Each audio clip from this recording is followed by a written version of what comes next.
Well, shoots, we did it. We got to the end of Love Island USA season 7, and I got a lot. I got a lot to say. I have a lot. We have been set free, is the way that I'm going to go about this. We have been fully set free. Our nights are now open. I am not going to get lost in all of the comments that people keep posting that I just can't wrap my head around. It might last another week. It'll take a little bit. It'll trickle in and out, but I just feel so much better. I feel like a weight has been lifted off of me. Well, it's just interesting. It's like, you know what? We'll get there. Save it for the pod. Bros and shows. I gotta have me my bros and shows. Bros and shows. Bros and shows. I gotta have me my bros and shows. Good evening, everybody, and welcome back to another episode of Bros and Shows. I'm your co-host, Steele Russell, joined as always, one more time, Villa Goots. What's up, dude?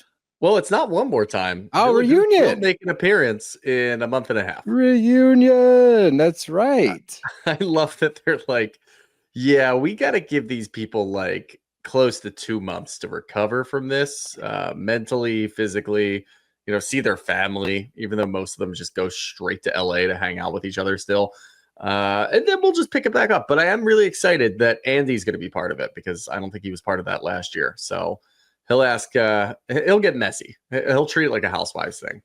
Yeah, that's the right move to have him come in and do the whole thing. He knows, he's well versed in it. Hopefully he doesn't. And that's the other thing with this. He might not have favorites. I'm sure he's got like bias a little bit, but not like, if we're watching Real Housewives of Beverly Hills bias with Kyle Richards. Like we should see an even playing field, which I think we need with all of these idiots. But I'm excited for the reunion. And I'm also curious now. Here's the hard part for me. Because, as you said, you get so wrapped up in this show, it almost feels like you're as isolated as them. Like, it feels like you're on the show because you have to watch it every night. But what I'm curious about is the brand deals. Now I want to see who's doing what, who's signing with who's making money, and more importantly, who flutters out and doesn't do shit. Yeah, I mean, you could tell from the people who were eliminated pretty early, like a JD trying to get his rap career off by bringing out a song called Dominant. So I don't even know. I don't remember JD. JD was the guy who accused Huda of wanting to be dominant. Oh, yeah, that guy. He wasn't there long. Yeah, the teeth guy. Which, some part of me wants to commend him for at least using his 15 seconds of fame to try to do something. So, he'll make some money here and there. But yeah, I mean, you'll see a lot of that popping around. So there's going to be, a couple weeks from now, somebody from Casa or whatever, like a Coco might pop up and you'll be like, oh yeah, I remember Coco. How about that? Or Vanna, she'll pop up somewhere. Yeah, people like that will start popping up. But the major brand deals will be reserved for the OGs, will be reserved for the winner. I imagine Amaya is going to be swimming in cash more than just the 50K. Spoiler alert. Oh, yeah, whatever. It's over. It's over. If you haven't watched it yet, like this isn't coming out until what, Tuesday? If you haven't watched it yet and nobody spoiled it for you, I'm sorry. It was me. I did it. But it's impossible. I mean, people were literally skipping to the end. They would start the episode and they didn't feel like doing the final dates, which they missed some pretty good gems in that episode. But they would skip to the end of the episode just to see what happened. But I kind of get that. That episode was obnoxiously long. 2 hours of that shit was not necessary at all. And that's part of my issue. Did you watch the whole 2 hours? Yeah, I did. Good for you. I fast forwarded some little parts. No, like I definitely fast forwarded some little parts, but there were certain people I wanted to check in with. Like I wanted to watch the entire Huda and Chris one. I wanted to watch all of not Pepe and Iris, but all of Amaya and Brian because I'm still curious about Brian. Not so much anymore. He's sold me. I think that he's legit. But easiest Pepe 50K and Iris he's ever made. Yeah, right. But was it 4 days of work for 50 grand? Like, nice job, Brian. But yeah, I wasn't, as concerned with Pepe and Iris. I love them. I voted for them, but I know where they're at. And like their dynamic didn't change at all during that date. So I was able to kind of bop through that one. And then why am I forgetting the last one? What are you? Oh, Amaya, Nicolandria and Nick. thank you. And then Nicolandria, I had to watch the entirety because I had to look for that spark, that moment where I'm like, there it is. Guess what? It didn't happen. And I really tried. I know. Like, I really I'm tried. happy you tried. I was so against them, but I'm happy you gave them a fair chance. Here's what I'll say. Like, is it out of the realm of possibility that they become something? No. They are good friends. And it didn't feel as awkward them kissing this time. I did feel like they were actually attracted to each other. That's a step forward. But I hadn't at any point, even during that final date, every time that they're talking to other people about their connection, it feels like they're not only trying to convince us, but they're trying to convince themselves. I think that's pretty much what their date was in a nutshell for me. I did watch a majority of their date, I will say. I pretty much skipped through all of Iris and Pepe. I got this. There wasn't much son of to a bitch see. Down. I got that down to like an hour and 15 minutes. There was a good 45-minute chuck that I just see you later, brother. Look, you taught us how to cut a chuck roast the other day, make some steaks. I'm going to teach everybody how to get a good chuck out of the last episode of Love Island. So if you haven't watched it yet, here's what you do. You watch the beginning part just to see how everybody feels after, spoiler alert number 2, Ace and Chelley go home on Friday. We're gonna talk about all of it. I don't fucking know. I don't remember. This show is just like God, I don't know. It's like a space outside of time. It's not like it's in like the metaverse, you know what I mean? It's not even like a real place. But yeah, you just kind of want to see what happens, see the fallout, which really wasn't any. They didn't really care too much, to be honest. They're like, okay, we're in the final four. But not to take away from your teaching people how to chuck roast an episode. But the problem with the finale was Chris and Huda. It made me lose interest in so much more of the show because they were still there. And at no point in the last 3 episodes did I think there was even a chance that they were going to make it. Confirmed in the last fucking episode. I had a fun thought, though. If they had won, that would have been good TV. Because somebody would have kept the money. Because somebody, and the way that it shakes out, you either you can opt to keep the money, but you don't know if you actually got the money. So you don't know who actually has it. So that would have actually been great TV.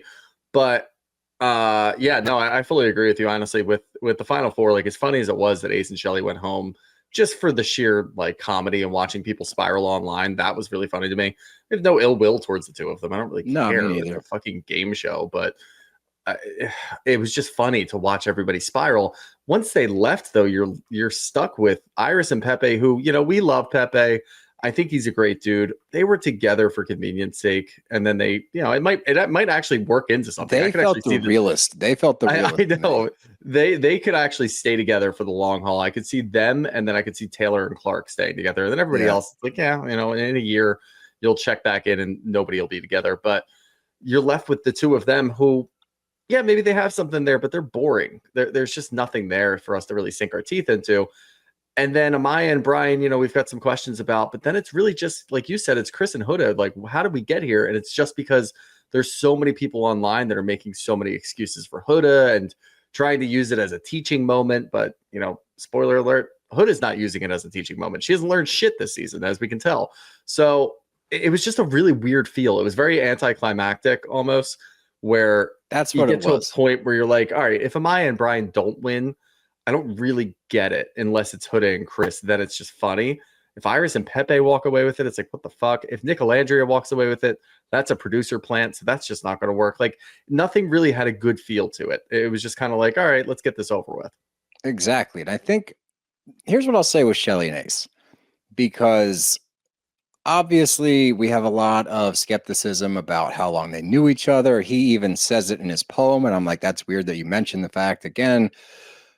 What I will say about them, I do think that they have a real connection. I do think that they're genuinely into each other and might have a shot to make a run at it. Had they not had all these question marks surrounding them outside of the villa, they are probably the strongest couple. Like, they genuinely seem happy together. But because I don't think that was their downfall, though. I think their downfall was people didn't really like the way that Ace was treating other people. That's really what it was. I don't even think it was necessarily what Chelley did, because obviously, as people are coming out of the villa, we're getting more and more stories about how it goes. And for instance, that stand on business thing was 7.5, 8 hours long. That's how long that fucking challenge was. I forget who it was that said it. I think it may have been Taylor when he came out. They were talking about it, or Clarke. And apparently what happened during that whole thing was that people were calling Huda out for lying and changing her words and trying to act like a girl's girl, but she really wasn't, because she was just going to other people and telling them what they said, which that's a producing fault. They're doing this to make us feel like, oh, Huda's okay. You know, she's trying to change. She's doing better. Maybe all these things that happened with Jeremiah, they're like, oh, shit, we really don't want to lean too far into this. This is just who this woman is. Let's try to pull some of these back. But the reason why it got so controversial and why it got so heated was because everyone was calling Huda out for being a terrible person. And she got heated and tried to fight people half the time, and they couldn't show that. Yeah. So it really show that shit. That's what I said. And I really don't understand. I mean, ratings wise, I don't understand how that works. Like, do they have to make a TVMA if there's like actual fighting or whatever it might be? I don't know.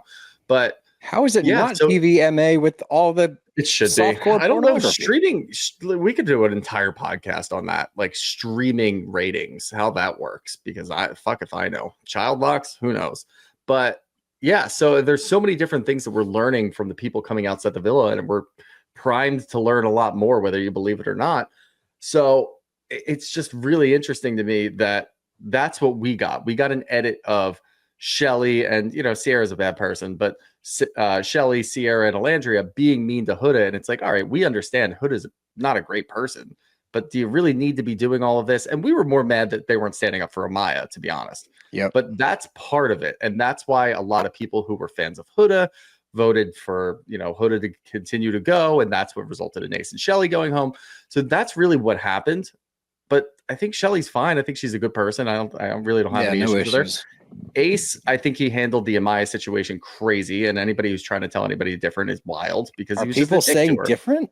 Oh yeah, people are saying different. He was just trying to get her to see the light so she could shut the fuck up. Just, you know, mold better into the villa. He was just trying to control everything. So like the way that he handled the Amaya shit, he deserved to get people to hate on him online. Sure, whatever. So they ended up going home because of all the people that voted for Huda and Chris to continue, even though there was no connection. Iris and Pepe just kind of, I assume, snuck under. I'm like, all right, yeah, we'll vote for them. They're cool. So I think that's really what happens. But it just kind of lost its way. I mean, it lost its way a long time ago, like 2 weeks ago. Yeah, but you really felt it. Seems like years ago. Yeah. In these last ones, sorry to interrupt. Like, you really felt the shift, the dynamic shift. I was not nearly as excited as I should have been to finish this show off. No, I do wonder, though, because all of the great moments in Love Island, like when I'm even thinking back to last season, you kind of knew Cordell and Serena were going to win towards the end. And it was just sort of like oh, yeah, all right. But all of the big moments happened in the middle of the season. And then towards the end, you just kind of get that fatigue and you're like, all right, like, let's get this over with. They tried to keep you enthralled the whole time in season 6. They had bombshells coming after Casa. Casa was a whole meltdown. There was so many different things going on. It seems like for this season in particular, they just kind of gave up. Like, yeah, here's where we're going. People are getting kicked out for comments they made online years ago that people are digging up. The whole thing's a shit show. We don't know what's going on with Huda. We don't know if Ace and Chelley are actually dating in real life. This whole thing with Nicolandria and Taylor and Clarke is just getting messy. All the votes online are wild. People online are just fighting with each other. Like, let's just mail it in. That's kind of what it felt like to me. There was just no more stir of the pot. There was no more spark after Casa. It sort of just went like straight downhill until we got to the finale. It's like, here you go. All right, thanks. That was great. A couple moments where like it spiked the needle, and I'm like, ooh, but it just wasn't enough to maintain. And again, I'm not shitting on the show. Like, I enjoyed it. It was my first run through of it. But from all I heard about last season, especially, I can see where it didn't have the same luster. Yeah. Like, I was aware of it. I still enjoyed it. And I can see why this show is so great. I'm really excited for next season. Like, I'm actually looking forward to it. Right. But yeah, I do feel like we just kind of hit a point after Casa where people, there was nothing new. It was just like, let's just have everybody in the house and in the villa fight and try to figure it out.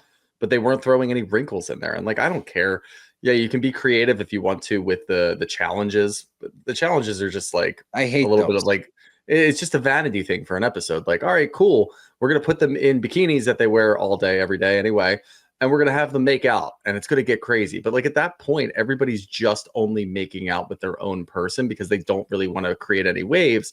So you have to force them to create waves with bombshells, with other challenges, We with didn't have votes. bombshells. And they just stopped doing it. So I really do think that the producers just kind of lost their way and just decided like, hey, you know, we've got this villa for another couple of weeks. Do we rent it out to the Survivor people or do we just finish this thing out? Just let them go. Just let it coast all the way through. And that's sort of what it was. And I guess their big hidden trick up their sleeve with was Nicolandria teaming up. But like, that was stupid.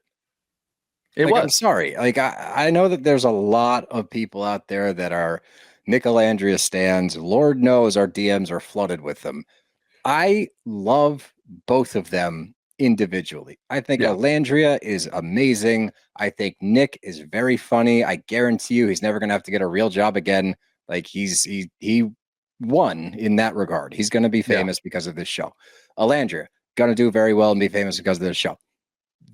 I don't see the spark. People tried to like lay it out in like paragraphs in our DMs and I read them. I'm like, all right, what do you see that I don't see? I didn't. I wanted because I'm more curious than you. You get your mind made up and you're like, oh, fuck everything. Why do we all call you Whiskers? Because I'm curious like a cat. That's why my friends call me Whiskers. Hey, Ken. If the moon were made out of barbecue spare ribs, would you eat it then? Ah, I know I would. Wash it down with a tall, cool Budweiser. I could do that all night. No, but they seem like best friends. They seem like best friends, and it doesn't seem like anything more than that. I hope they prove me wrong. I would love in a year, 2 years, if there's a post and it's like Nick and Alandria are getting married. That'd be great. That would be great. And I do think, and I guess in some ways I started here and then I went on multiple tangents, but I'm coming back to the original point, which was their date to me was just solidifying the Nicolandria stuff online. Yes. Here's a bunch of people. They didn't do this for anybody else. They didn't have a goddamn tweet night. They didn't have a movie night, but they've got messages in a bottle that are just the most supportive, lovely messages from people online. I'm sorry, but if I saw that first thing that they read, where it was like a paragraph about how lovely they are together and how they look at each other, I would immediately comment on it and be like, you're a loser. Like, you're lame. Why are you commenting about this, about a TV show? This is crazy that you're putting this on social media. And yet the producers were like, here, we need to keep giving them the nudge. It's the last episode. Let's keep nudging them. It's just forced. And between that and like having Nick's dad write in and having, you know, the families all come in. That was sweet. You can't tell me that the producers didn't say, hey, you know, we really need to drum this up and let them know how many people online are rooting for them. Like really push them to do this. It was forced. It was just forced in every direction. And there was just no other way to look at it. It just felt weird. If it happened organically, or at least they were better at acting, I might fall for it and I might support it. It's just every time that we were presented with more evidence, it's like, okay, like we know what you're doing. It's just kind of boring and trite at this point. That goes back to my original point that it feels like they were trying to convince us at home and themselves. Just every time they talked about it, I don't know how many times we heard, we're going to get roasted for this because there's a lot of Nicolandria stands out there. I don't care. Like I said, I love them both individually. They're great. I just don't argue get the them wall together. Yeah. Kick rocks, nerd. But what they did by trying to convince us, the tweets in a bottle, right? Their conversations with each other, their conversations with other people. I wish I kept a tracker of how many times I said, how did we miss the signs? How do we miss the signs? They were all there. We missed. It's always been you. You've always been there. We missed the signs, missed the signs. But you're also trying to convince me that I watched you two make out.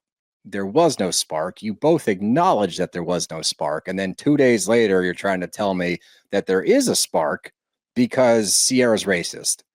And now you have to have a spark. That's what I get. And like everything after the fact, hey, Dad, convince America that these two love each other. Hey, who else wrote some tear jerky shit online? Let's convince everybody that these two are in love. I just don't see it, guys. I don't. And people are now going, because I said I checked the DMs and read paragraphs. People are going to type like essays trying to convince me about Nicolandria. They didn't win. What they didn't win. They were gracious in defeat, as I knew they would be, because they're lovely people. They are really good people. I'll give them that. And to your point, all of those comments were all about, and they were like very noticeably vague. Yeah. We can see the way that you guys are looking at each other. And then they have a conversation and it's like, internally, am I looking at you like that? I didn't even realize it. No, you're not really looking at them like that. Editing is making it look like that. But you're now convincing yourself that you're looking at them like that. Oh, maybe this is the one that I wanted the whole time. Who cares about Taylor? Who cares about Sierra? We should have been together from day one, because everybody's convincing us that we should have done that.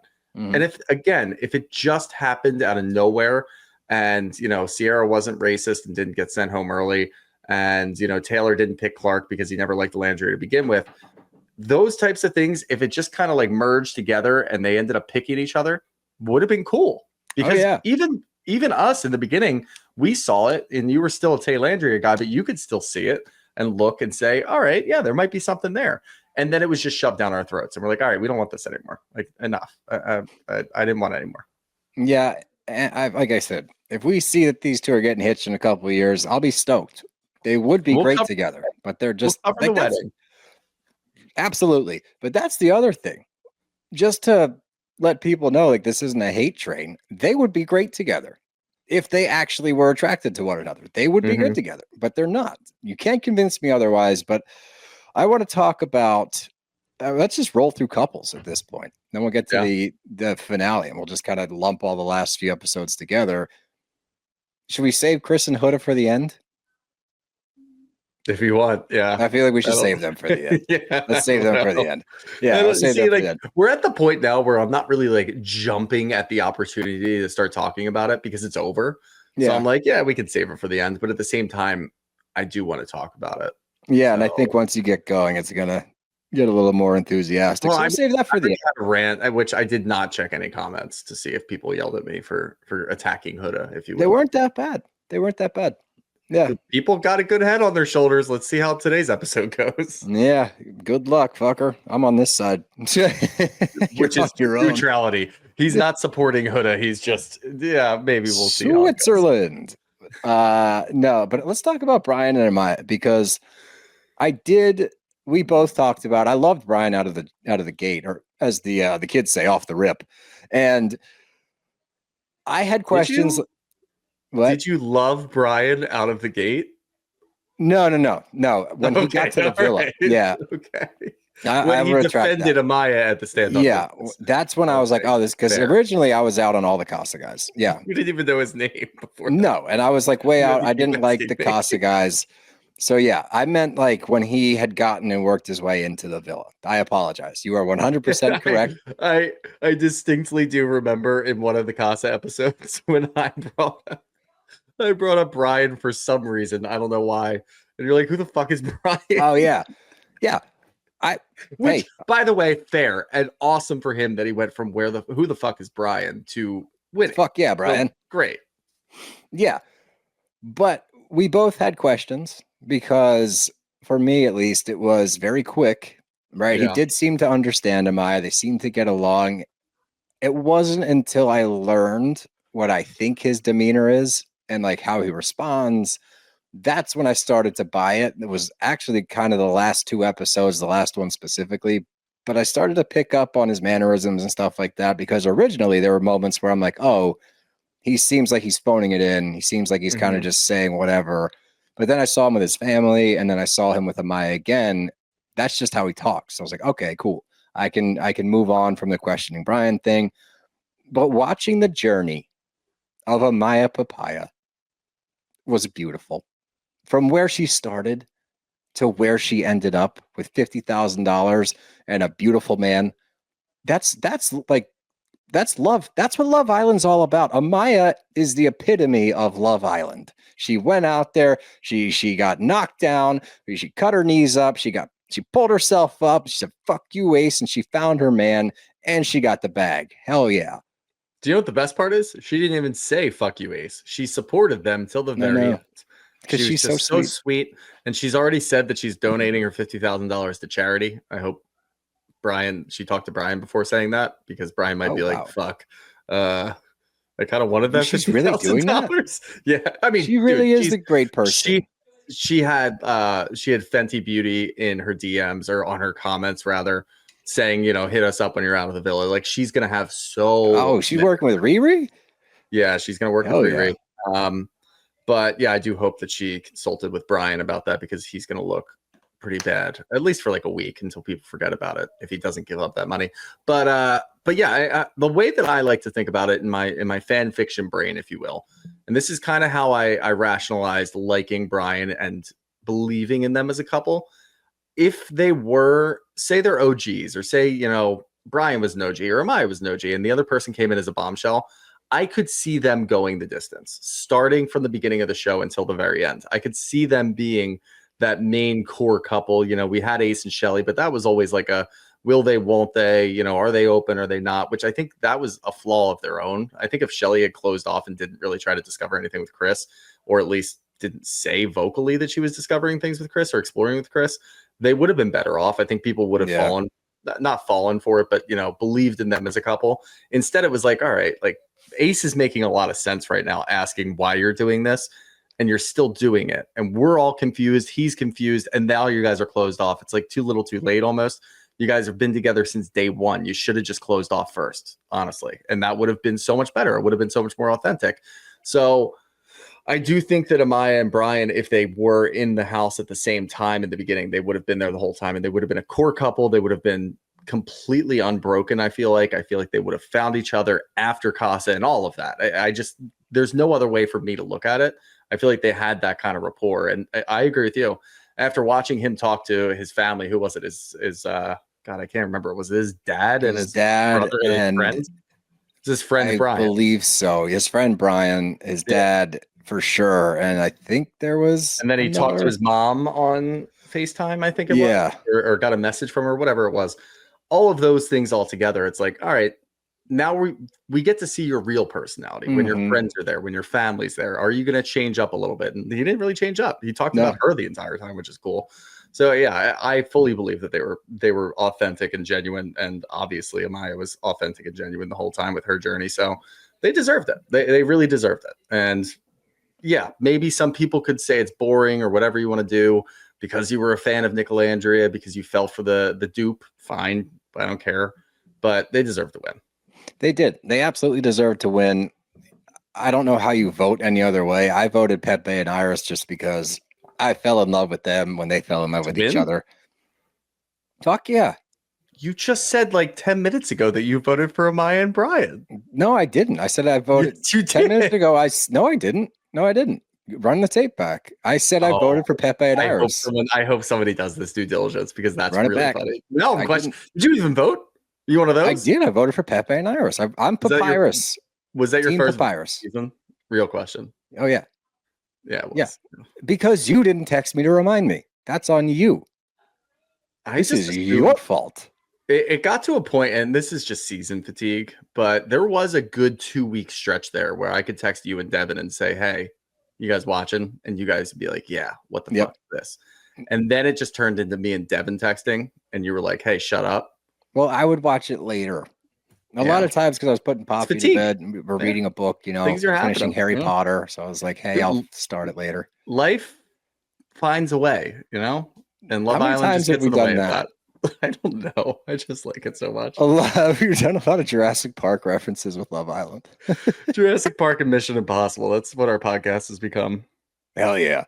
But I think these two deserve to win. I think if you think otherwise, you're wrong. And that's a fact. But I liked Amaya's journey. I hope that she gets super rich from this whole thing, because she deserves it. She deserves everything good that comes to her. And Brian, I hope that they make it for a long time. I liked watching them with their families because, like you said, it solidified that connection.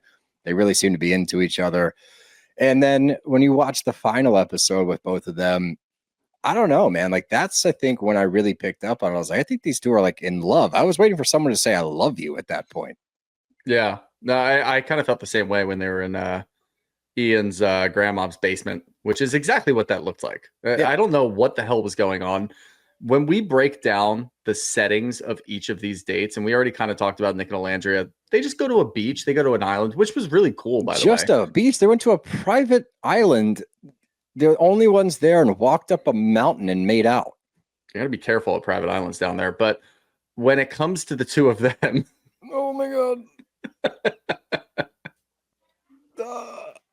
Carry on. yeah, but they it's like their date was boring. They read messages in a bottle and took pictures at the top of an island. Like, whatever, who cares? No, Iris it's and the Pepe, setting. It's the setting. I understand it's the setting, but if you're power ranking and you put the number one, which by the way is Huda and Chris's, which was I think the their yacht setting and was snorkeling. unbelievable. The yacht and snorkeling, I feel like it felt perfect for Iris and Pepe. I can't really explain it, but Nicolandria's was just bleh, whatever. Go walk around an island compared to the rest of them. The beautiful candle lit in a little bit of a shallow end of a water basin. No, that was crazy. That was cool. With a private performance by someone singing in the middle. Like, the content aside about what the hell was going on in those conversations, the timing was incredible. The timing was awesome. They definitely rushed her out there. Like, hey, get out there now. But I think theirs was the most beautiful. Amaya and Brian's, I truly don't know what the hell that was. It was here's a velvet couch, and I haven't seen a coffee table with like a linen liner on top of it since my grandparents' house. I fully anticipate that there was plastic underneath of that, because that's typically how those things work. What the hell was that? What was that setting? I don't get it. The only redemption that they got was that they won, because I was watching. I was like, if they lose and they watch this back, because you could say that the island was blah, it was still a private island that they got to traverse around, and then they got to sit in like a beautiful little flower thing and have their final moments together. Mm-hmm. It was not a velour couch with, I'm assuming, mothball scent, and like I felt like they were disrespecting that shit. And I don't know. Until they won, I'm like, all right, it doesn't matter. They had the shitty date. I agree that Chris and Huda's was definitely the most romantic. There's no denying that. But Pepe and Iris, it's so funny, and I'm very excited to talk about them. But Papyrus, from the jump, off the rip, they just seemed the realest. And I said that to you, I think, last week. I was like, they actually seem like a couple that they just met, and there's actually chemistry, and they're like, holy shit, like this could actually be something. And we're seeing the early stages of that. I'm big on body language, as you know, like the way that they lay with each other and the way that they look at each other and just the way that they converse. I'm like, these two are really, really into it. That's why I hoped that they would have more of a vote. I didn't think they were going to win by any means, but I thought they get a little more support. But they just seem so genuine with each other. And I actually believe they're going to carry this on outside of the villa. Like, I don't doubt that at all. And I don't know, bro. Like, the date on the boat was perfect. It was perfect. And they just seemed to like fall in love on the boat. It was really nice. And I kind of just thought, when like the timing of them getting ready to leave with Nicolandria coming back, like, are they really just going to hop on the same boat and go back to the same island? Are we going to have to watch 4 of the exact same dates? Because that's going to be awful. Nope. But it wasn't. And I'm thankful that it wasn't. But I agree with you. I think it was nice. And they had like a little bit of a charcuterie board or whatever on the yacht. Then they got to do a little swim in, check out the local reef, as it was. But Iris and Pepe, I do think that the reason that they coupled up was because we heard reports that Iris was trying to leave when TJ got booted. So they wouldn't let her. So there's something to be said there. We'll have to try to confirm that when she gets out of the villa. But I think they started being together for convenience sake because they knew each other. And it's like, okay, yeah, why not? I agree with that. We'll stay on the show. And then it evolves into something else. They will either stay together for 5 years and get married and have kids, and we will not really hear from them that much. Or they'll never talk to each other again after like 2 or 3 weeks or after the reunion. There's nothing in between for them, I don't think. It's just the way that both of them were able to, and Gracken aside, the way that both of them were able to just kind of slide on. Yeah, we forgot about Gracken. He was distraught about Hannah, and it ruined him. And then he goes to Iris, and he's like, oh, okay, everything's fine. Iris was ruined when TJ went home, and then she moves on to Pepe so quickly. Who's to say that they don't get out of the villa and just move on from each other immediately because they're not there anymore? So who the hell knows what's going to happen with them? I think voting wise, they just weren't that captivating. And obviously, I agree with that. Everybody in the villa, pretty much, Nicolandria included, got together in the last week. So there is no long-standing chemistry to go off of. There is no, oh, wow, you guys really went through all of it and you stayed together. Good for you. You deserve to win type of situation. It was really just, we really like Amaya and she seems genuine. She wins. That's really all it was. That's all it was. It was just such a strange situation to have 4 couples up there. Not one of them had been together for that long. Nick and Nicolandria were best friends for the majority of it, and all of their connections went home. And then they're like, okay, we'll do this because the producers want us to. So it was just a really weird feeling. You could have gotten behind anybody except for Huda and Chris, and I would have understood where you were coming from. So many people still got behind Huda. We're almost there. I can't wait to talk about it. But here, and if you don't agree, let me know. The Nicolandria setup, how do we miss all the sides? You've been there the whole time. That rings true for Pepe and Iris. It does not ring true for Nicolandria. Pepe and Iris, I believe it because the way they look at each other, smooch, all of those things. I'm like, all right, they're actually into each other. And they were best friends the whole time because they came in together. They've been very close. I believe it. That should have been used for them, not Nicolandria. Yeah, it was used for Nicolandria because they were both OGs. With Iris and Pepe, they didn't have, if we break it down from a strategy standpoint or from a coupling up standpoint, they didn't have the opportunity to actually couple up until they both came back from Casa because they came in as bombshells together. They have to couple up with somebody who's already in the house. So that works against them. Obviously, Iris tries Jeremiah until Jeremiah goes home. And then TJ comes in and she ends up coupling up with TJ. Pepe's with Hannah for a while. He loves Hannah. He leaves, gets Gracken. TJ's gone. Then it's like, okay, yeah, I guess out of necessity, we have to do this. So they didn't really have the opportunity to get back together or to get together in the first place until that moment. So I can't really hold that against them. You know what I mean? It's not like, we can do that. We can still look from the outside looking in and say, yeah, all the signs were there. You guys should have probably been together. Now all of this, all the TikToks that Pepe were putting up.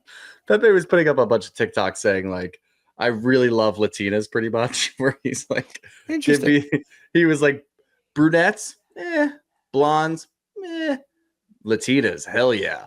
He curved the only Latina that was really in the house that was available to him with Andrina, which I think there's probably more there that we didn't see on footage wise, but they weren't going to work. And he went after every blonde that was in the house. So it made sense, I guess, from his standpoint to get to Iris, who was the ultimate blonde in the house at that point. So why not?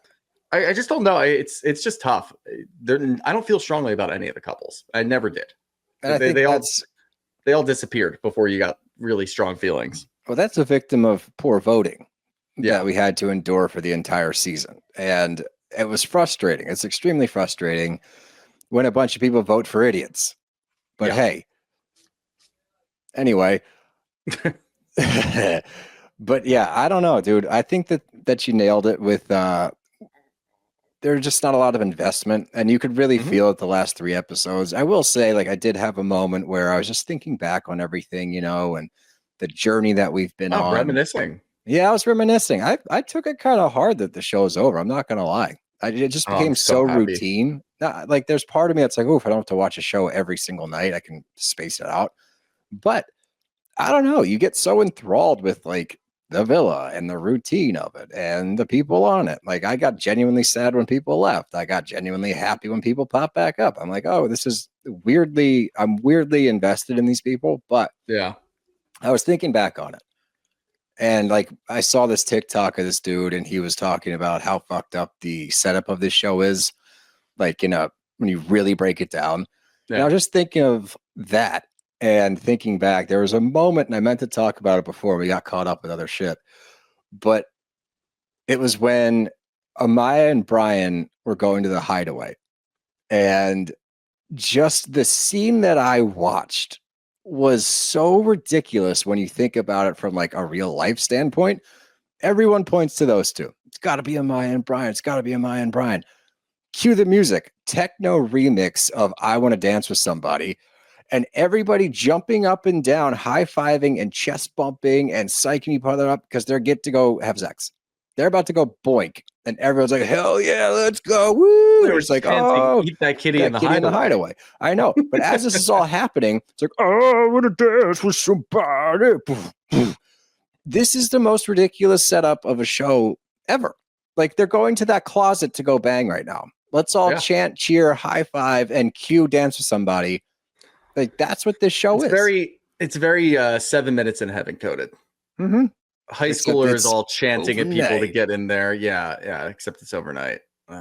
It's adult 7 minutes in heaven. 7 hours in heaven, if you will. Oh, but yeah, I do agree with you. I think it makes a lot of sense. And if you do miss, the monotony of just having the same show every single night and changing it up and getting into the routine, Love Island Games was renewed for a season 2. I don't know what the hell that is. What is that? It's so it keeps showing up. Are you gonna look it up right now? Yeah. So it kept showing up after I would finish because you finish an episode and then Peacock's like, "Hey, you want some more?" And I'm like, "No, I'm going to bed." But Come on, Love Island Games, more, Daddy. You want some more? Yeah, and it uses the same theme song, so I was always really confused. I'm like, "What the fuck is this?"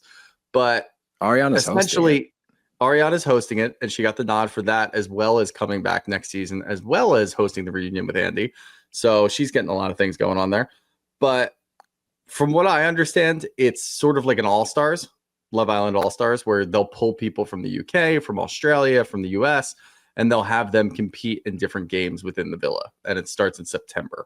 It's not something we can watch it. I don't think it's really something you can cover, though, because I don't think it's like a drama-filled thing. I think it's literally like they play games to compete for prizes or something. It's no. What is it? Okay. This competition series brings together fan favorite islanders from various Love Island series across the globe, USA, UK, Australia, and beyond. In this cheeky new iteration, couples will compete in challenges while navigating dating, eliminations, recoupling, dramatic arrivals, and new competition twists and new competition twists and turns that help control the game like never before. It sounds like a normal season. Yeah, that sounds the same to me. I don't think anybody in the US is really going to watch it unless you bring back somebody who was big from either season 6 or season 7. They are definitely going to. There's no way they're going to try. I don't think anybody from season 6 really wants to do it because they're already doing Beyond the Villa. Yeah. So this is going to be where like JD, Zach with a C, those guys from Casa are going to show up, and it's like we don't care about those people. I'm curious if they can. If they can, when they announce the cast, we'll take a look at it. But it's not something we can commit to. That's for sure. Because I don't know what the hell it is. Yeah, we're already doing Beyond the Villa, right? Yeah. So yes, we are. I got to catch up on season 6. Yeah, just watch I'm sure somebody on YouTube has like a 2-hour breakdown of what happened. Yeah, I'll watch that, and then I'll dive into some episodes just to get the feel of everybody. But yeah. All right, man. Let's do it. Let's rip off that Band-Aid because this shit started a long time ago, a while back. These two had no business still being with each other. Huda had no business being on the show anymore. There were so many chances to send her off. And obviously, as we've discussed, I'm a little more sympathetic to her, but that doesn't take away from what I saw in the last couple of episodes, what I saw with Jeremiah. And it just seemed like, sure, it was a little more mellowed out with Chris because like I will give her the fact that she was trying to change the way she was doing things, but the root of it all seemed like the very same person doing the things to Jeremiah because with the patronizing, the condescending talking down, you do what I want, but I'm not going to do what you want. And I'm going to get mad at you for not doing what I want, but I'm not going to do anything you want. Like that's not compromise. That's not compromise, but she's trying to concise breakdown. Well, it's just frustrating because she gets on Chris about all this shit. And I'm like, this man brought up to you. And I'm glad that he brought it up when he talked to I think he was talking to Brian, that heart to heart they had. But her big thing is physical touch. I want to be obsessed with. I want you to grab me. All this. She wants to be love bombed. She wants to be love bombed, but This man told you, I feel like you're dodging me in public and it makes me feel sad and like you're embarrassed of me, that you're not all in on this. And the minute we get in bed, you want to be smoochy, smoochy, touchy, touchy. Yep. Did she adjust to that? Did she change anything there? Did she try and say, hey, I hear you. I'm going to try and work on that so we can compromise? No, she didn't. She stayed the same, moved the same, because she's claiming she didn't want people to look at it the same way as she did with Jeremiah. But that's no different when you're making out and doing things in bed surrounded by people. It just simply is not. But then you want to get on him relentlessly because he's not a touchy-feely person. Make that make sense. He's trying to touchy-feely in public, smooch me here. You don't want to do it. And then you're mad at him for not doing it. And you count down. We're counting down at grown men. Any adult, not just men, any adult. If you 3, 2, 1 them, fuck you. That's crazy talk. No, Chris not wanting to cuddle in the middle of all of that when all that shit's going on because he values his sleep was incredibly relatable. Like, no, I just want to go to sleep. Don't bother me. To anyone, not even just a couple in bed. That's it. Sleepovers with your friends, whatever it might be. I'm going to bed. Leave me the fuck alone. Let me get my sleep. Instead, she's poking him in the back. And just before this, which was, I think, the funniest thing ever, he has a little bit of fun. You can see it. It's the first little glimmer of hope and smiles that we've seen out of Chris since he coupled up with Huda. She has sucked the fun out of this man. And it is brutal to watch somebody just lose a shine. And he has had countless serious conversations about what to do. Anyone online who's telling us or them or themselves or whatever that he didn't try is fooling themselves. He tried at every turn. He tried to have conversations with her, conversations with Amaya, Brian, anyone who would listen, to just lend me your ear. And he didn't try to control the narrative, which is what we see when Huda goes to those people. She controls the narratives and spins things and says he says this, but he doesn't want to do that. She doesn't tell her part of it. That's what she does. He's looking inward and bringing up the things that he may have done or what he could potentially do differently. It's crazy when you just put the two of those side by side and you can say, he's trying, she's not. She's trying to remain the same. He's trying to be helpful and trying to grow and trying to change for her, which, changing for somebody else probably wouldn't be the right way to do it anyway. But whatever, it's Love Island. Who the fuck cares? When he's having a little bit of fun and throws a pillow, she has to go get a bandage for her nose and make the guy feel bad. I'm sorry. Come on. And then hold it against him so disheartening. It was brutal. And she's like, if you don't turn around and cuddle me in 3 seconds, you're going to have to pay for that tomorrow. That's crazy. That's manipulative. Yeah. That's mental warfare. That's crazy speak. And anyone who watched that and was like, I can see why she would do something like that. She's doing this. Like, you're the problem, you weirdos. There's so many toxic people online that are like, she is not the problem. Did you see the way that he was doing that? I'll give you one thing. He did coerce her into saying, I just want to be friends at that dinner. Absolutely. 100%. 1,000% coerced her into doing that. He was pushing her in that direction by telling her a million times over, you know what you want to do, just do it. You know what you want to do, just do it. I didn't think at that point that she actually wanted to do that. She wants him to try to make more of an effort, even though he's already making an effort. That's what she wants. She doesn't actually want to break up, but he forced her to go ahead, tried to force her to go ahead and do that. And then she finally does it. When he kept grabbing the champagne, I was dying. I was like cracking up. He was just like, yeah, whatever. And we're doing the same thing again. It started off the same way. We're going to talk about the things that we've been trying to go through, trying to work through. She cuts him off. The second she cuts him off, he stops and he's like, whatever, I'm grabbing the champagne. I'm done. Like, it's just, he realized right then and there, it's not going to work. So what do you want the guy to do? And then she breaks up with him, which, I'll put an asterisk on the narrative. One. Yeah. That was the one thing where I'm like, all right, you don't get to go home and say that she broke things off with you. No, because you had a bigger hand in it than that. Yeah. But after all of that, she wants you to carry her across the water. No. You just broke up with him, quote unquote. Yeah, quote unquote. But no, still no. Like, you're a grown woman. You can walk. You're fine. I'll hold your hand and help you down. That's about it. Like, here's what I'll say. If we're going to break it down from, their start to their inevitable finish at the end like that. But in the beginning, she was pleasant. He was pleasant. How much did we talk about them? Like, they seem really cute together. It seems like he kind of centers her a little bit. Like, they seem to get along. She has toned it down. She seems like she learned from Jeremiah. We said all the things because we saw that. I do wonder, and it's impossible to do this now because of all the things that she's done. I wonder if she was like that in the beginning with Jeremiah. Like, if she was pleasant and she was nice and then it just ramped up immediately and then it got crazy. She could have been exactly like that. It could have been a spitting image of a relationship that we watched between the two of them. And we just don't realize it. We're like, oh, wow, she's nice again. This is great. We probably forgot that she was also nice in the beginning because we didn't really know her. We weren't really paying that close attention the first, second, third episode. That's interesting. Yeah, I would imagine it was similar. And it's not to people trying to vilify Chris. Like, even if you're a Huda stan, like, I don't know how you watch that and throw the blame on him.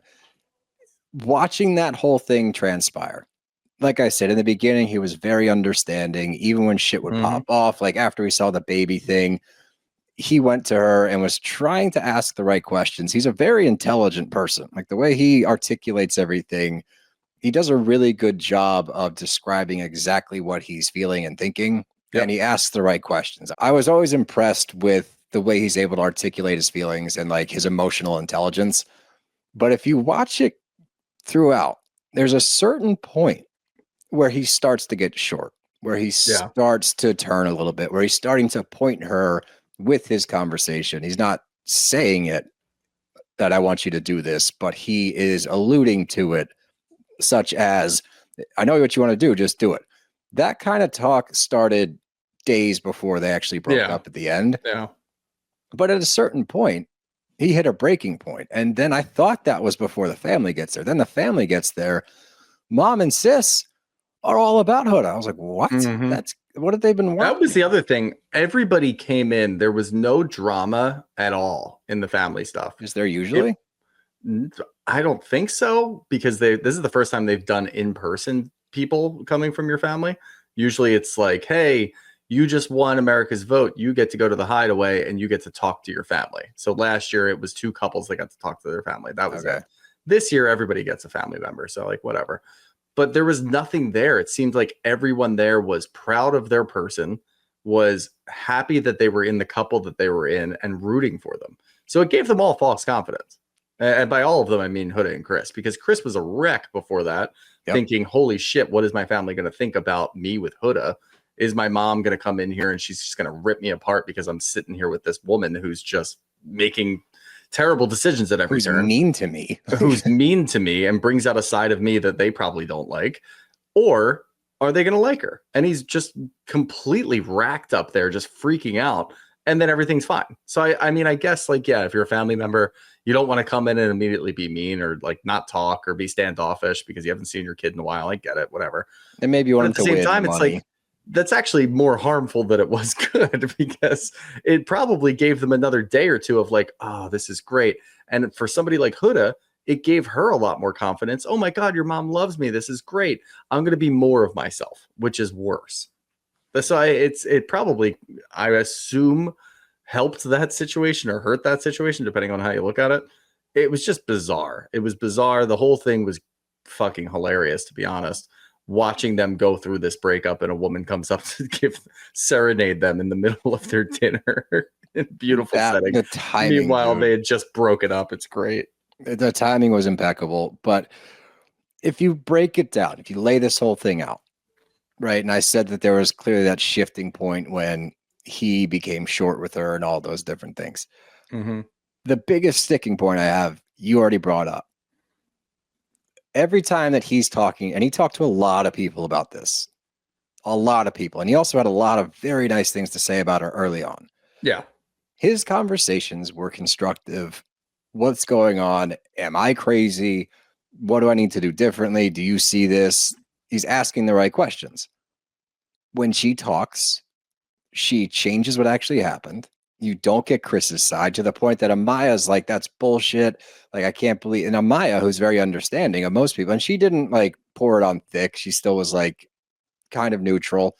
But some of the other women, hearing what Huda had to say about Chris, was like, well, that's not right. You told him what you need, blah, blah, blah. It's like, well, hold on. we haven't heard from Chris about this topic. You're just taking what she says verbatim. This is the same person that apparently all of you skewered on Stand on Business Night for being a bad person. And now it's like, oh, fuck, Chris. It's like, I don't think that's right. I don't think that's fair to try to point the finger at this dude who, for all intents and purposes, I thought genuinely tried. But he was waiting to see that shift. He was waiting to see that actual change in her where something pops off. And that was the test, right? Something pops off. How's she going to handle it? Yeah.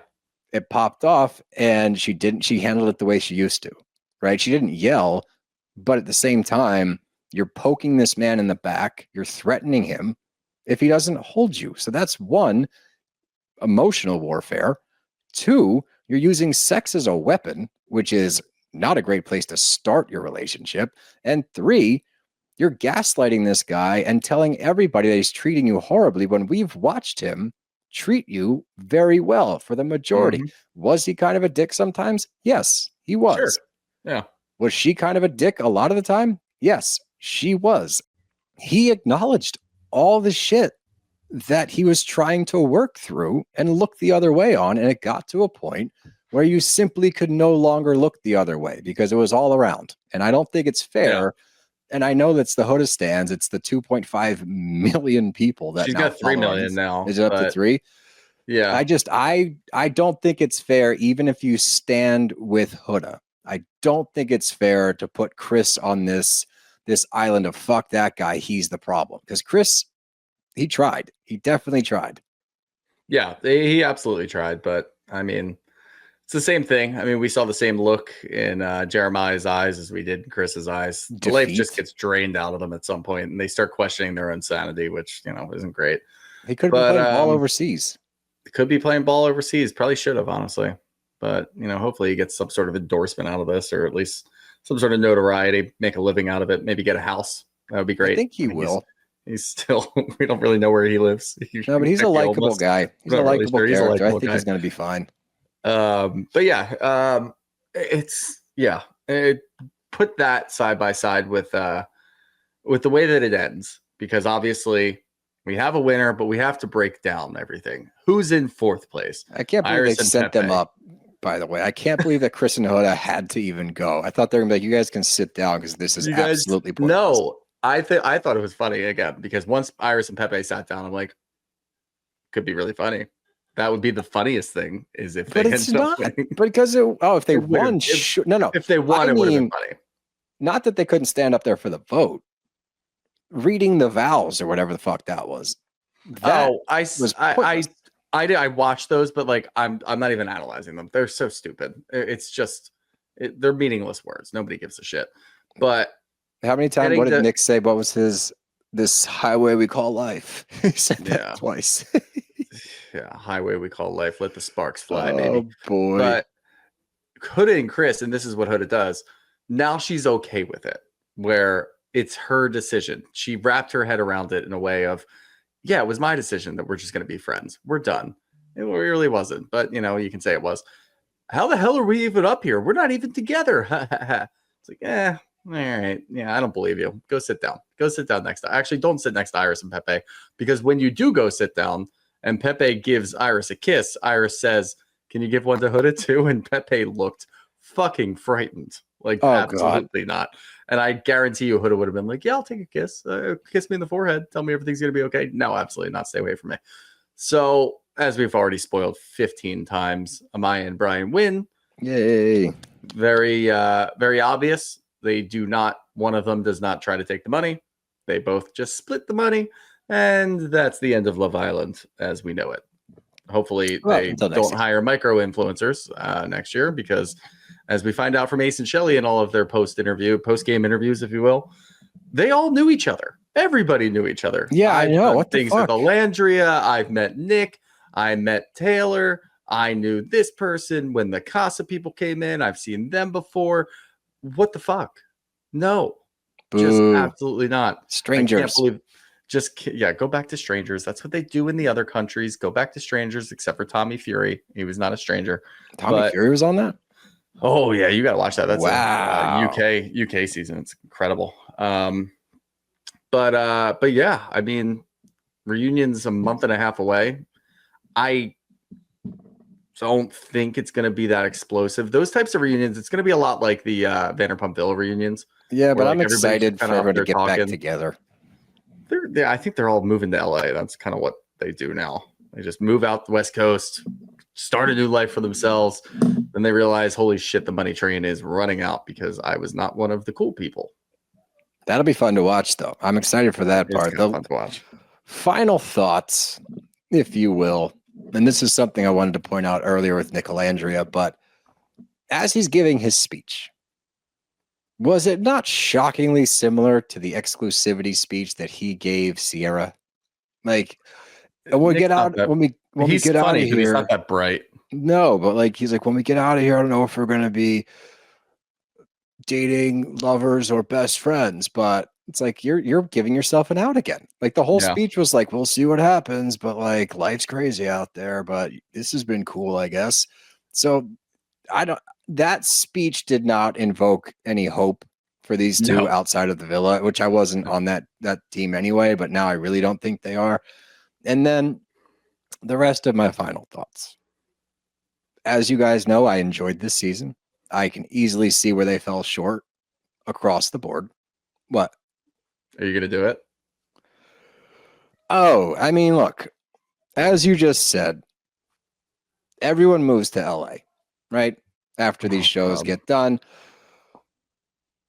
Nicolandria's got a shot because this wasn't your fucking final thought. No, but because you brought it up, I will hammer it down. There is, it's never say never. You know, never say never because love finds a way, guys. Love finds a way, and now I think Taylor and Clarke make more sense. I think Taylor and Clarke together. But that's what ended up being the most dude. Genuine couple, and they're gone. Like this is the thing, and like here's my actual final thoughts as far as the structure of this show goes. I think they tried a lot of things this year that did not work. Primarily the influencers, micro influencers, hiring them. Like that's your biggest mistake. There was also a lot of pitfalls along the way. The biggest thing they need to change is how they vote, what we're voting for, who gets to vote and when, because too many things happened that changed the whole entire dynamic of the villa. It changed the direction of the show because certain people left when they shouldn't have. Other people remained when they shouldn't have. And I'm not saying that you have to protect people because obviously the shocking departure of somebody that everybody loves is a huge part of this show. I respect that. I get that. It happened too many times that we are left with connectionless couples as we're saying goodbye to people that actually make a lot of sense together. And if that is the primary purpose of this show, plus all the wacky shit that goes on, there needs to be a better system in place to protect the people that will make the last week of this show exciting. Because what ended up happening was we have 3 couples that just got together, 1 couple that hates each other, and 1 couple that potentially dated on the outside of this show. That was our final 5. That's not good TV because there's too many question marks. The end of it, when we get to this finale, it's like, well, yeah, they could win, I guess, but like Amaya and Brian are gonna win because of Amaya. The rest of them, we're just not invested. They did a bad job of getting us invested all the way to the end, and I blame that entirely on the voting system and structure when America's allowed to vote and when the villa's allowed to vote people off. Like, I just think they need to really address that and address who they're hiring for these roles. Well, letting America vote is always a dangerous game to play, but they're going to have to figure something out, at least be a little bit more specific with the votes, like you said. Yeah. I don't understand. There were multiple votes where it was just pick your favorite couple. Okay. That's how Taylor and Clarke go home. Taylor and Clarke gave you a lot of good moments, a lot of good drama. You could argue keeping Taylor and Clarke was way more important than keeping Nicolandria. Nicolandria was great. Everybody loved Nicolandria. She didn't have a connection in the house, so you forced one with Nick. You keep Taylor and Clarke, you actually have a good couple. Then we're in the final 4, and we've got. I still think Ace and Chelley shouldn't have gone home. As much as I thought it was definitely funny, at that final, no, they should have absolutely been that they should have not. Like Chris and Huda should have gone home if we're being normal about this, but we weren't. If we're sitting there with a final 4 of Amaya and Brian, everybody loves Amaya. We're still like, all right, Brian, are you really on board with this, or are you just trying to win some money? You've got Ace and Chelley who have been in the house the longest. You've got Taylor and Clarke who stood on fucking business and got through all of that and were tested. which is what the game is supposed to be about. And then you've got Iris and Pepe, who, they're fine. They're great. Then you have a real decision to make. Who am I voting for love, or am I voting because I love Amaya? That's what we have to come down to. Or am I voting for Ace and Chelley because they've been together the longest? Like, those are real decisions where a finale actually comes into play, and we watch the whole thing to try to figure it out. And then we're all just locked in at the end. It's like, holy shit, this is crazy. Who's going to win? Instead, it's like, Amaya and Brian better win. Otherwise, this is a scam. This is stupid. It's dumb. America should never be able to vote for this stuff again. That's kind of where we were. And thankfully, of course, Amaya and Brian did win. So they have a lot of things to figure out. I don't give a shit. Like, the challenges, I already saw. I was just looking through our questions. Somebody was like, what challenges would you do differently? I don't care about the challenges. They're dumb. They're all the same thing. It's just, they're fun. After like halfway through the season, I don't care anymore. Like, the beginning, I think it's fun because like you see people that don't really know each other making out. I know that, but like, it was funnier earlier because it's all randoms. And then I'm like, okay, and you can see people got scared to do too much in the challenges because Huda did too much in a challenge, and it was a huge thing. So apparently that was a big deal, which is interesting. A lot of people that are getting interviewed are like, yeah, it was a lot. It was way too much. So that which we kind of figured. Obviously, but yeah, let's see what our audience thinks here. No boy. My God. From Georgia Fuller. Would you have carried Huda? Please say yes, or decorum is dead. Decorum does not apply to Huda. And I wouldn't have gone back. Chris at least went back and was like, what are you doing? What's going on? What's the plan here? I wouldn't have gone back for the second time. Figure it out. I would love to say I wouldn't have, but I probably would have. You probably would have. Yeah. Yeah, you know me. I probably would have. Decorum's 50% dead. From Ryan Stoneman 83, am I the only one that found that the finale fell flat without Ace and Chelley? I mean, it wasn't only because of Ace and Chelley, but yes, it did fall flat. And I think we did a decent job of breaking down why we thought it fell flat. Yeah. No, I think we did a good job with that. Good. Oh, okay. From Liana Palazzo. Happy about Andy co-hosting the reunion. What do you think will be different with having him there? If you did watch those like Hulu shows, I didn't watch the Secret Lives of Mormon Wives reunion with Nick Viall because I didn't really care. Those Hulu shows that have like random people hosting, it just never really works. It's people talking over each other. It's like watching when a Bravo show tries to have somebody that's not Andy host. It just never really works. Remember Nicki Minaj hosted the one year? Yeah. It's at Potomac. It was bad. It was awful. Like if you don't have somebody there who knows how to do it, it doesn't work. So Andy does know how to do it. I think it'll be messy. I think he'll ask the questions that we really need him to ask. I'm not going to even answer this one. I'll just name it. From Christine BB8. If the bed situation with Huda and Chris was reversed, how would the public react? Just leave that one there. Yep. Yeah. From Crystal Terran, why are we having a reunion over a month from now? Because they need time to recover mentally. If I remember, I didn't watch last season, but the mental and emotional fallout from the show, I did see. Like people were deactivating socials, people were going into hiding. I imagine it's probably a hectic time of people getting back and signing like brand deals and getting managers and shit like that. And two, probably to emotionally recover, because I say it all the time. The psychology of these shows and these kinds of setups are so fascinating to like what it does to your brain being in that situation for an extended period of time, like reacclimating to regular life for the people that stayed the entire time has to be really hard. Yeah. And that's the one thing I meant to mention earlier with the family thing. Like it was sweet. And like, obviously they've been across the world from their family, but you would have thought that these people got shipped off to war. It's like, I know the emotion. Brian's been there for 5 days and he's sobbing. I'm like, dude, you just got there. It can't be that heart-wrenching. But anyway. People asking if we would carry Huda. I would have. There's my answer. I would have, but begrudgingly. Yeah, I wouldn't have. I would have stepped really heavy, so I kind of splashed her with water. She would have yelled at you for that. From Jamie Gibbs, what song would you have serenaded Chris and Huda with? Ooh. Oh boy. I've got 2. What's yours? Achy Breaky Heart and My Heart Will Go On by Celine Dion. Billy Ray Cyrus came out. That would have been awesome. I like that. Oh boy. Oh, fucking, was it Eminem and Rihanna? Just gonna stand there and watch me burn. That's actually the perfect answer. That's what I would have done. Hey, hold on. I got this one here. This has been driving me nuts that people bring this up. I'm not coming at you, dream chasing B, at all. But do you guys realize that Taylor was not hated for choosing Clarke, but for leading Ola on? Yes. Yeah.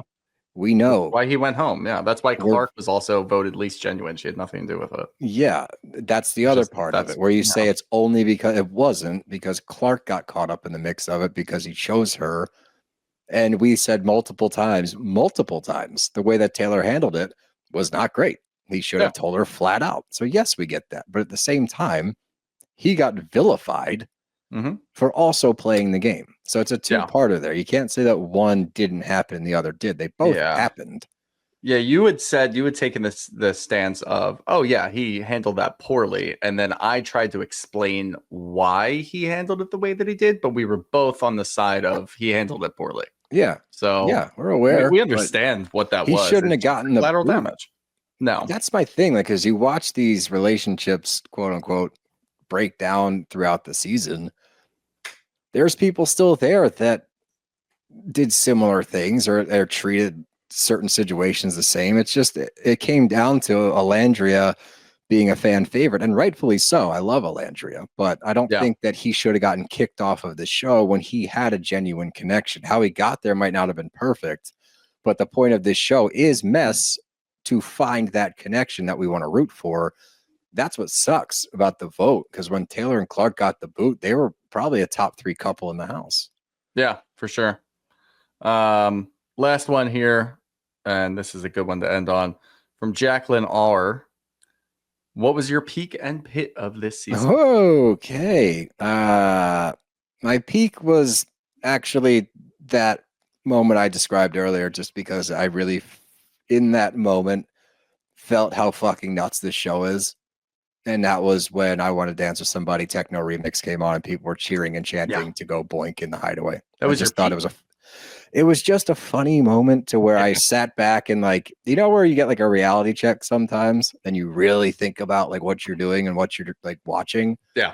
That was that moment for me where I'm like watching it and like, this is insane that we all get so sucked in on this show. It's a great show. I'm not shitting on it, but like, when you really think about it, like, what am I watching right now? Like that was, and that's like my funny peak. I'll think of another one while you go, like an actual peak. I've got my peak and pit. My peak was Taylor during the Stand On Business. I think it was just, that was the most excited that I got. And that felt like the most real thing that happens this whole season. My pit was Jeremiah going home because Ace wanted to push an agenda. That's my pit. That one. I think that changed the entire season. Changed the landscape of the entire season. I agree. My pit is that, and when we had the chance to send Huda home the second time, when it made the most sense, we saw the fallout from the Jeremiah thing. We had a chance to give her the boot there. That was the moment to do it. That really changed the whole season's dynamic. Yeah. It was right then. And it's also funny when you watch all the way to the end, and the moment where they're all in the pool and the fireworks are going off and she's leaning on Nick's shoulder. Apparently when Iris jumped in, her like entire dress came off and they were like, Peacock, what are we doing here? She's basically naked in the pool at this point. And then of course, my favorite about the jump in the pool was Pepe just had a perfect dive. A1 perfect dive. It's so funny you brought that up, because I was recapping in my head the 4 dudes jumps. You had Pepe was flawless, absolutely flawless. Nick looks very athletic. He got some height there. Chris jumped over everybody. Yeah. And then you had Brian like a little bunny hop into the pool. It's like, and he's not athletic. All the other guys are very athletic. Well, they Like, were that was- talking about that too when they were throwing the football around. Like, wow, our men are so they're athletic. so athletic. Holy shit. How does Chris catch the ball with one hand? It's like Chris's hand is He's massive. massive. He's a professional basketball Yeah. player. He can It's also palm your not a head. regulation football. Come on. No, I could throw that ball over the mountains. throw a pigskin a quarter mile. But the other moment, other than Huda leaning on Nick, like that's when the producer should have looked at the show and been like, wow, we fucked this one up. Like one of your final four is leaning on another dude in a couple because these two can't get along. And then my final thing, and then I'll give my peak of the season is Jesus, you're still going. well, I didn't give a peak. I just don't want it to end. I don't want it to end. When Huda's talking about I forget what the conversation was, but it was after her and Chris had broken up. And she's like, it's just so great. She's talking about Nicolandria. She's like, my best girlfriend and my best guy friend in the house are together. I love it so much. I'm like, he has tried to get you kicked off of this show 4 times. Yeah. He's not your best friend. That was an eye-opening moment for me. And then my peak of the season was the whole season because it's my first foray into this show. Good season or not, I thoroughly enjoyed it. And I'm stoked to continue to dive into the Love Island world. Fair enough. Good Hell job, yeah, brother. buddy. Well, What now can we do our declarations of love to each other? Oh, God. I don't have the energy for it. I'll write you one. We'll do it before the reunion. Yeah, I like that. We'll do our declarations of love. I want to take before the time, you reunion. know? I don't want to like think about it. off the cuff. I want to spend time on it. I want to write an Ace poem and draw a heart in the sand. Yeah. That's the last thing, actually. Then I'm going to wrap this up. Genuinely, it's going to take 30 seconds. Why the fuck are we getting exclusive on the last episode? What does that mean? That 'Cause you means have to. jack shit. Okay, sick. And they're like, we're exclusive. It's like, dope. know. What? You're They in the should have gotten finals. exclusive weeks ago, So and dumb. they'd still That be in was it. stupid. Anyway, Yep. that's all I got. You got anything else? Nope. That's our show. Villa Goots has got to go.